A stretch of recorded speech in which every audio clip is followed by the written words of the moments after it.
Hello दोस्तों, स्वागत है आप सबका आपके अपने चैनल फार्मेसी जोन में। तो दोस्तों, हम लोग पढ़ रहे हैं सब्जेक्ट इंडस्ट्रियल फार्मेसी 2, जो कि आपके बी फॉर्म के 7 सेमेस्टर का सब्जेक्ट है। तो इंडस्ट्रियल फार्मेसी 2 की हम लोग यूनिट 1 को डिस्कस कर रहे हैं, जो कि है आपकी pilot plant scale up technique. Pilot plant scale up techniques के इंट्रोडक्शन के बारे में और इसके जनरल कंसीडरेशंस के बारे में हम लोगों ने लास्ट वीडियोस में डिस्कस किया है। तो आप उनको प्लेलिस्ट से जाके देख सकते हैं। अगर आपने अभी नहीं देखा है उनको, तो वहां से जाके आप उन वीडियोस को प्रेफर कर सकते हैं। आज का जो हमारा टॉपिक है pilot plant scale up techniques में, आज हम लोग पढ़ने वाले हैं प्रोडक्ट स्केल अप कंसीडरेशंस के बारे में। और आपके सिलेबस में जिन प्रोडक्ट के स्केल अप कंसीडरेशंस को हमको पढ़ना है वो है सॉलिड डोजेस फॉर्म के बारे में हमको पढ़ना है। Solid dosage form, liquid dosage form and semi solid dosage form. In 3 doses form के स्केल अप कंसीडरेशंस के बारे में हमें पढ़ना है। आज हम लोग पढ़ेंगे सॉलिड डोजेस फॉर्म का स्केल अप कंसीडरेशंस कैसे करते हैं। ये देखेंगे हम लोग कि हम लोग कैसे पायलट प्लांट में सॉलिड डोजेस फॉर्म का स्केल अप किया जाता है, क्या कंसीडरेशंस है सॉलिड डोजेस फॉर्म के स्केल अप के लिए। तो स्केल अप का मतलब हम लोग समझ ही चुके हैं, पहले भी हमने डिस्कस किया था, एक बार फिर आपको समझा देते हैं।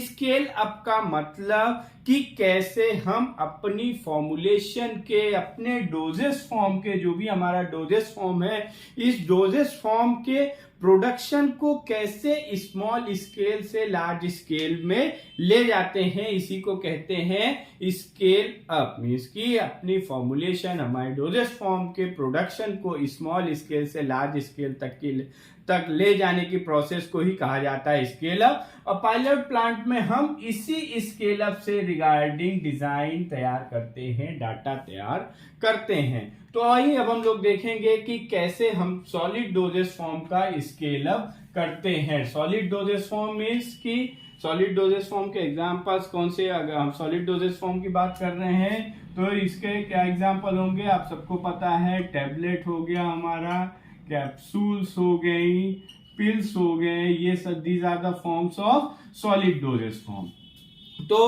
अब हम कैसे सॉलिड डोजेस फॉर्म के स्केल अप करेंगे, तो उनमें हम क्या क्या स्मॉल स्केल से लार्ज स्केल में क्या क्या चेंजेस करने होंगे।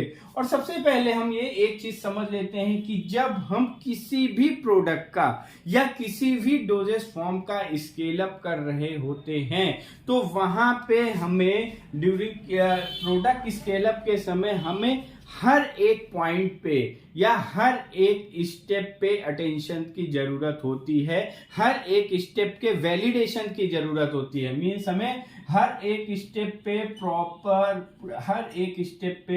प्रॉपर हमें कंसर्न की जरूरत होती है। जब हम हर एक स्टेप को ध्यान रख के चलेंगे, तभी हमारे प्रोडक्ट का, तभी हमारे डोजेस फॉर्म का स्केल अप हो पाएगा, यानी कि हम उसका बेहतर ढंग से लार्ज स्केल प्रोडक्शन कर पाएंगे।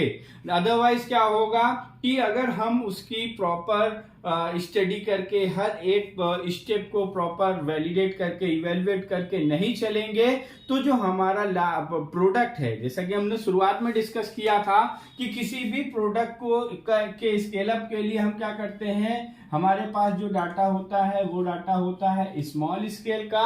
इसको हम स्मॉल स्केल फॉर्म डाटा या स्मॉल स्केल जो हमारा फॉर्मूला है, इसको हम बढ़ा के, इसको प्रमोट करके, इसी की हेल्प से हम एक इंटरमीडिएट प्रोडक्ट बनाते हैं। ऐसा प्रोडक्ट बनाते हैं, एक इंटरमीडिएट प्रोडक्ट बनाते हैं। और ये जो इंटरमीडिएट प्रोडक्ट होता है हमारा, ये स्टैंडर्ड प्रोडक्ट हम कहते हैं इसे, या इसे हम प्रोटोटाइप प्रोडक्ट भी कहते हैं। प्रोटोटाइप प्रोडक्ट, ये जो प्रोडक्ट होता है, ये जो इंटरमीडिएट प्रोडक्ट होता है, ये हमारा रिप्रेजेंट करता है लार्ज स्केल प्रोडक्शन को। तो अगर ये प्रोडक्ट स्टैंडर्ड प्रोडक्ट हमारा, सभी जो हमें डिजायर्ड कैरेक्टरिस्टिक चाहिए वो सारी कैरेक्टरिस्टिक्स इसमें हैं, देन हम इसको ले जाते हैं कहां पे, लार्ज स्केल प्रोडक्शन। इसको हम ले जाते हैं कहां पे, लार्ज स्केल प्रोडक्शन हम स्टार्ट कर देते हैं। अब एक सवाल हमारे दिमाग पे ये आ सकता है कि हमें जरूरत क्यों पड़ती है, इंटरमीडिएट प्रोडक्ट बनाने की जरूरत क्यों पड़ती है हमारे पास, क्योंकि जो भी प्रोसीजर है किसी भी, अगर टेबलेट बनाने का जो प्रोसीजर है वो चाहे हम स्मॉल स्केल में बनाएं या लार्ज स्केल में बनाएं, दोनों जगह पे टेबलेट बनाने का प्रोसीजर सेम ही होगा। फिर हमें क्यों जरूरत पड़ती है एक इंटरमीडिएट प्रोडक्ट बनाने की, तो वो हम आपको बताएंगे किस लिए जरूरत पड़ती है उसको। कि हम आप समझिए कि अगर हम कहीं पे कोई चीज है, हम घर में दाल सब्जी बनाते हैं, खाना बनाते हैं, घर में हम 2-4 लोगों का खाना बनाते हैं, बट शादी होती है, आपके घर में कोई शादी या कोई ओकेशन पड़ता है, वहां पे 200, 400, 500 लोगों का खाना बनता है। अब आप समझें कि शादियों में जो खाना बनता है, यहाँ पे अगर हम उसका एक प्रॉपर वे में तैयारी नहीं करेंगे कि हमें कितना मसाला चाहिए, कितनी सब्जियां चाहिए, किस तरीके से बनाएंगे, कैसा अपरेटस चाहिए, ये कैसे बर्तन का यूज करना है, तो वहां पे अगर स्मॉल स्केल में हम 5-10 लोगों का खाना बना रहे हैं और लार्ज स्केल में हमें 500 लोगों का खाना बनाना है, अगर यहां पे कोई मिस्टेक होती है, स्मॉल स्केल पे कोई मिस्टेक होती है, तो हमारा जो लॉस होगा वो बहुत कम। बट यहां पे अगर कोई मिस्टेक हुई, क्योंकि हमने बीज का कोई एक स्टैंडर्ड प्रोडक्ट एक कुछ बनाया नहीं है, उसकी कोई प्रॉपर स्टडी की ही नहीं है, तो अगर कोई हमारे प्रोसीजर में कोई फॉल्ट होती है और अगर यहाँ पे कोई मिस्टेक हुई, तो लार्ज स्केल पे हमारा नुकसान हो सकता है, लार्ज स्केल पे हमारा लॉस हो सकता है। यही जो लार्ज स्केल लॉस है, इसको रिड्यूस करने के लिए हम क्या करते हैं, एक इंटरमीडिएट प्रोडक्ट बनाते हैं। ठीक, हम एक इंटरमीडिएट प्रोडक्ट मीन्स कि हमने जैसा हमको खाना बनाना है 500 लोगों के लिए, उसका एक हम पहले थोड़ा सा बना के इसको टेस्ट करते हैं। हम लोग देखते होंगे आप लोग, कोई ओकेजन पड़ता है तो जो हलवाई होते हैं, जो काम करते रहते हैं, वो पहले खाना बना के आपको टेस्ट कराते हैं, यानी आप कहते हैं कि हाँ ओके है, देन वो फर्दर फिर उसको और आगे लार्ज स्केल पे ले जाते हैं। तो इसीलिए कि हमारा जो लॉस है वो ज्यादा ना होने पाए, इसके लिए हमें स्केल अप इंटरमीडिएट प्रोडक्ट को बनाने की जरूरत पड़ती है। और इंटरमीडिएट प्रोडक्ट जो हमारा बनता है, यानी हम यहाँ पे स्मॉल स्केल से जब इंटरमीडिएट प्रोडक्ट बनाते हैं, तो हर एक स्टेप पे, हर एक प्रोसीजर पे, साथ साथ इक्विपमेंट्स का भी वैलिडेशन और इवैल्यूएशन करते हुए चलते हैं कि जो इक्विपमेंट, जो प्रोसीजर, जो फॉर्मूला हम यूज कर रहे हैं, ये हमारे लार्ज स्केल प्रोडक्शन के लिए कॉम्पेटिबल है या नहीं। अब आइए शुरू करते हैं कि कैसे हम सॉलिड डोजेस फॉर्म का स्केल अप करते हैं। सॉलिड डोजेस फॉर्म के स्केल अप के लिए हमें क्या क्या कंसीडरेशंस की जरूरत पड़ती है। ठीक, तो स्टार्ट करते हैं हम product scale up considerations for solid dosage form. Solid dosage form, solid dosage form में हम टैबलेट या कैप्सूल में टैबलेट को लेकर चलते हैं, तो किसी भी टैबलेट को जो बनाने के लिए, किसी भी डोजेस सॉलिड डोजेस फॉर्म को बनाने के लिए जो सबसे पहला स्टेप होता है, वो हमें क्या करना होता है, वो है material handling. Material handling, material handling का मतलब क्या है कि सबसे पहले, चाहे वो टैबलेट हो, चाहे कैप्सूल्स हो, किसी भी तरीके का सॉलिड डोजेस फॉर्म हो या किसी भी तरीके का डोजेस फॉर्म हो, सबसे पहले क्या करना होता है, हमें मटेरियल हैंडलिंग। मटेरियल हैंडलिंग का मतलब कि हमें रॉ मटेरियल, जो भी हम एपीआई ले रहे हैं या जो भी हम एक्सिपिएंट्स ले रहे हैं, उनको वे करना होगा, उनको मीजर करना होगा, वे करना होगा, मीजर करना होगा। ये हमारा किसी भी डोजेस फॉर्म के फॉर्मुलेशन में सबसे पहला स्टेप है।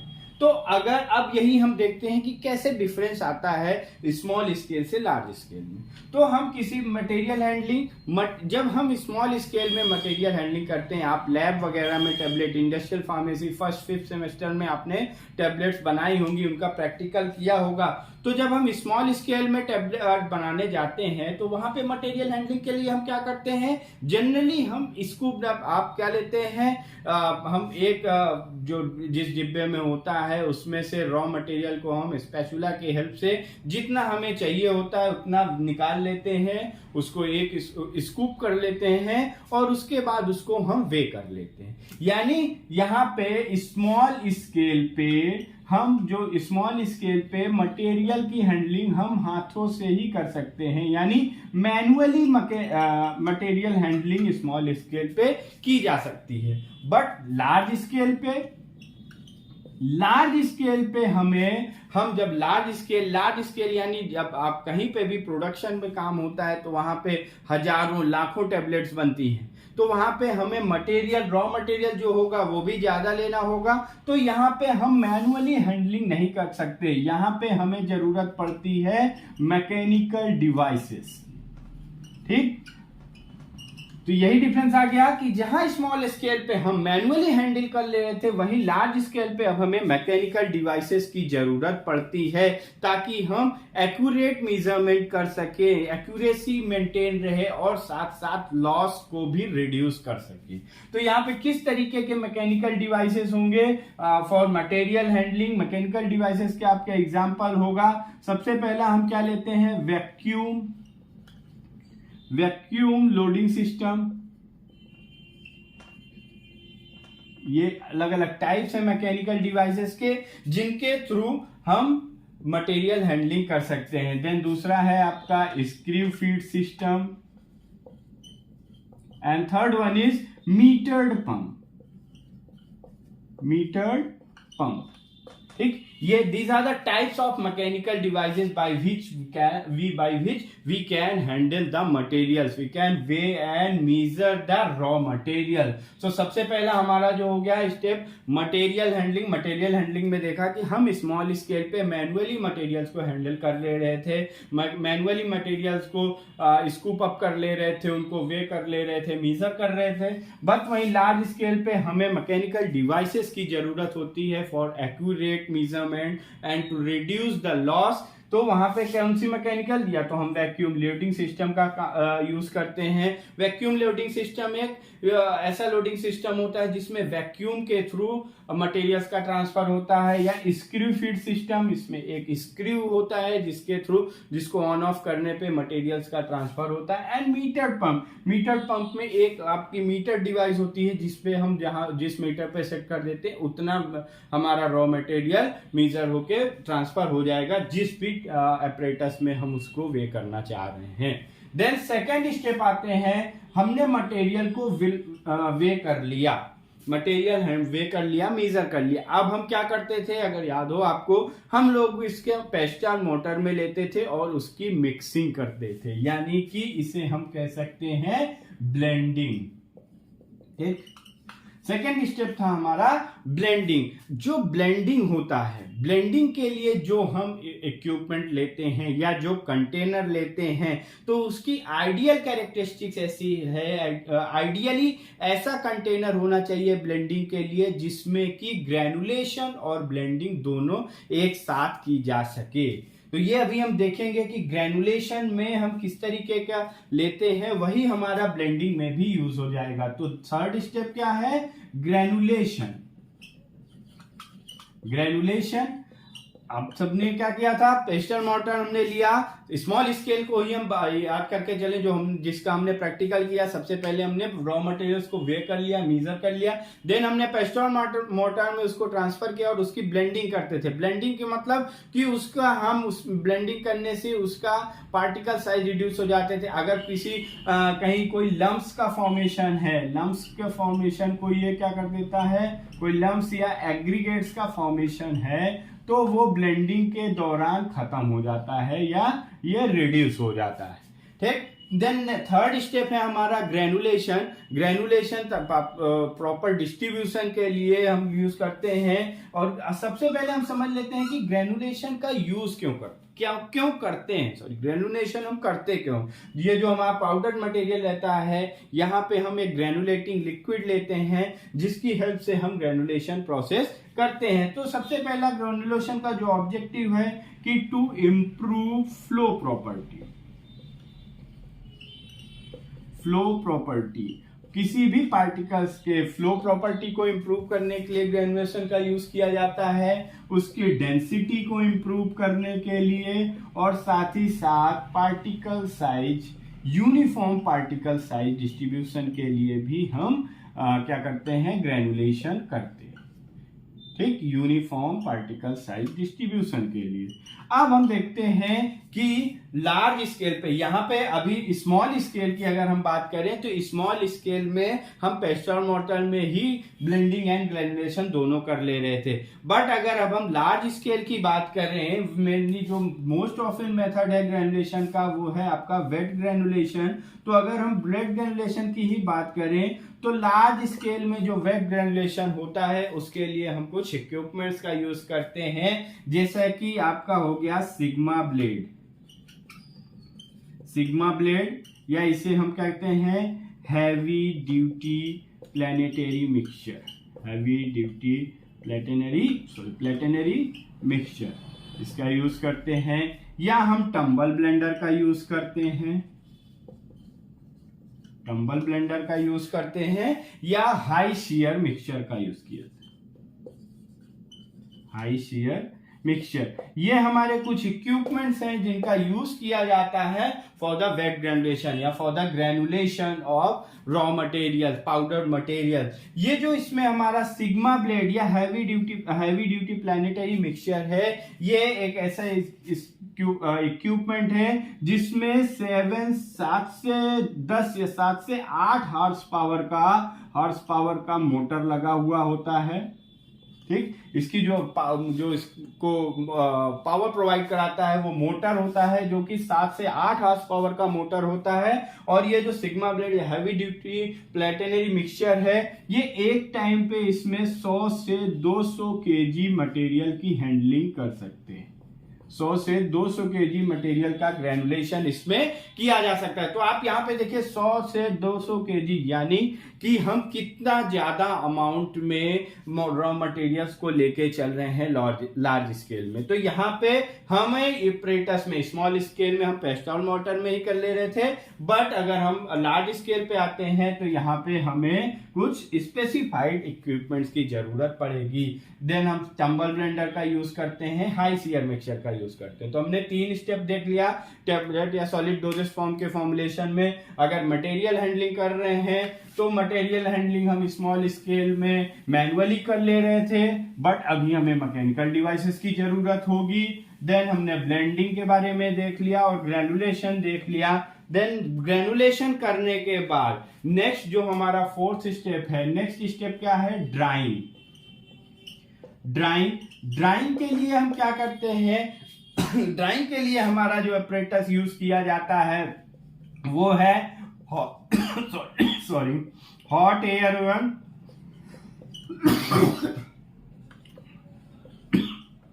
या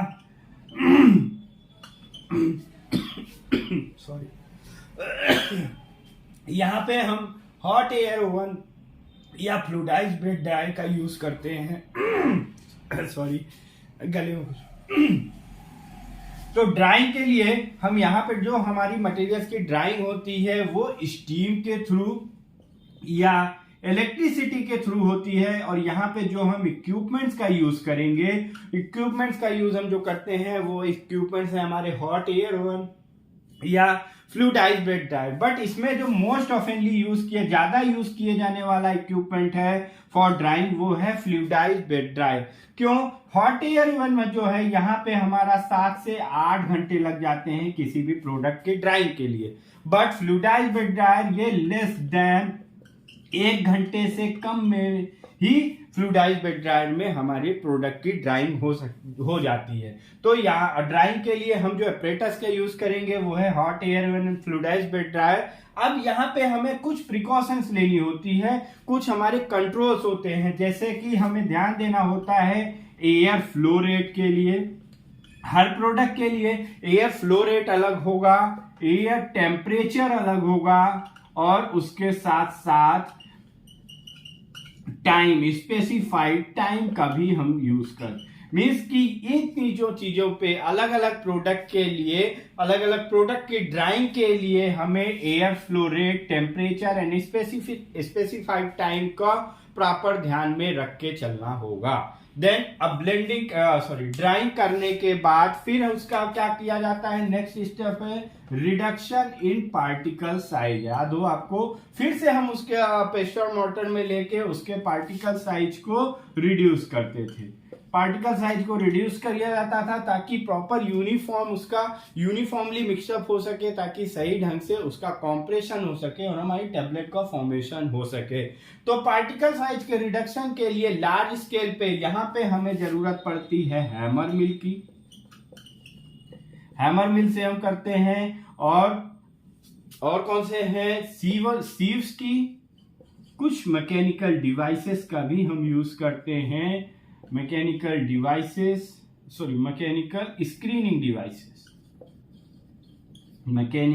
स्क्रीनिंग डिवाइसेस, और ऑस्किलेटिंग ग्रैन्युलेटर का हम यूज करते हैं for the particle size reduction. तो पार्टिकल साइज रिडक्शन के लिए हमारा जो भी ग्रैन्युलेटिंग मटेरियल है उसको हम यहाँ पे हैमर मिल पे उसको ले जाते हैं, हैमर मिल से पास थ्रू करते हैं, जिससे कि उसका पार्टिकल साइज रिड्यूस हो जाता है, या सीव्स के थ्रू, मैकेनिकल स्क्रीनिंग डिवाइसेस के थ्रू, या ऑस्किलेटिंग ग्रैन्युलेटर के थ्रू। तो लार्ज स्केल पे, जहां पे हम स्मॉल स्केल में हम लोग पेस्टर मोटर से ही पार्टिकल साइज को रिड्यूस कर रहे थे, बट लार्ज स्केल पे हमें इन मैकेनिकल डिवाइसेस की जरूरत पड़ेगी। नेक्स्ट है हम स्लग्स का फॉर्मेशन करते हैं, स्लग्स का फॉर्मेशन करते हैं। देन फिर हम कॉम्प्रेशन करते हैं, जो भी हमारा पाउडर्ड मटेरियल है उसका कॉम्प्रेशन करते हैं। तो जो स्लग्स का फॉर्मेशन करते हैं, स्लग्स का फॉर्मेशन मीन कि जिस साइज की जो डाई है, जो यहाँ पे जिस पे हम पे कॉम्प्रेशन करना है, उस डाई और पंच के साइज के हिसाब से हम स्लग्स का फॉर्मेशन करते हैं। देन फिर हम हाई स्पीड और जिसमें रैपिड कॉम्प्रेशन हो सके, ऐसे कॉम्प्रेशन इक्विपमेंट का यूज करते हैं, ताकि हमारा तेजी से जो हमारा प्रोडक्शन है वहां पे फास्ट प्रोडक्शन और रैपिड प्रोडक्शन हो सके। देन कुछ फेजेस पे हमें टेबलेट कोटिंग करनी होती है, टेबलेट कोटिंग करते हैं हम, टेबलेट कोटिंग जहां पे जरूरत पड़ती है, अदरवाइज कॉम्प्रेशन के बाद ही हमारी टेबलेट बनके तैयार हो जाती है। और अगर हम कैप्सूल्स की बात करें तो ग्रेन्यूल्स बनने के बाद उसका हम इनकैप्सुलेशन कर देते हैं। तो गाइस, ये हमने देखा कि कैसे सॉलिड डोजेस फॉर्म में स्केल अप में स्मॉल स्केल से उसका लार्ज स्केल प्रोडक्शन ले जाने पे हमें कुछ चेंजेस करने पड़ते हैं, उसके इक्विपमेंट्स में, उसकी हैंडलिंग में, मटेरियल हैंडलिंग में किस तरीके से हम चेंज करते हैं। तो आई होप कि आपको सॉलिड डोजेस फॉर्म के स्केल अप कंसीडरेशंस के बारे में समझ में आया होगा। नेक्स्ट वीडियो में हम लोग लिक्विड डोजेस फॉर्म और सेमी सॉलिड डोजेस फॉर्म के स्केल अप कंसीडरेशंस के बारे में पढ़ेंगे, और इस टॉपिक के पीडीएफ नोट्स को आप डिस्क्रिप्शन बॉक्स में दिए गए लिंक से डाउनलोड कर सकते हैं। एंड इस टॉपिक से रिलेटेड कोई भी क्वेरी हो तो आप कमेंट बॉक्स में ड्रॉप कर सकते हैं। Thank you very much.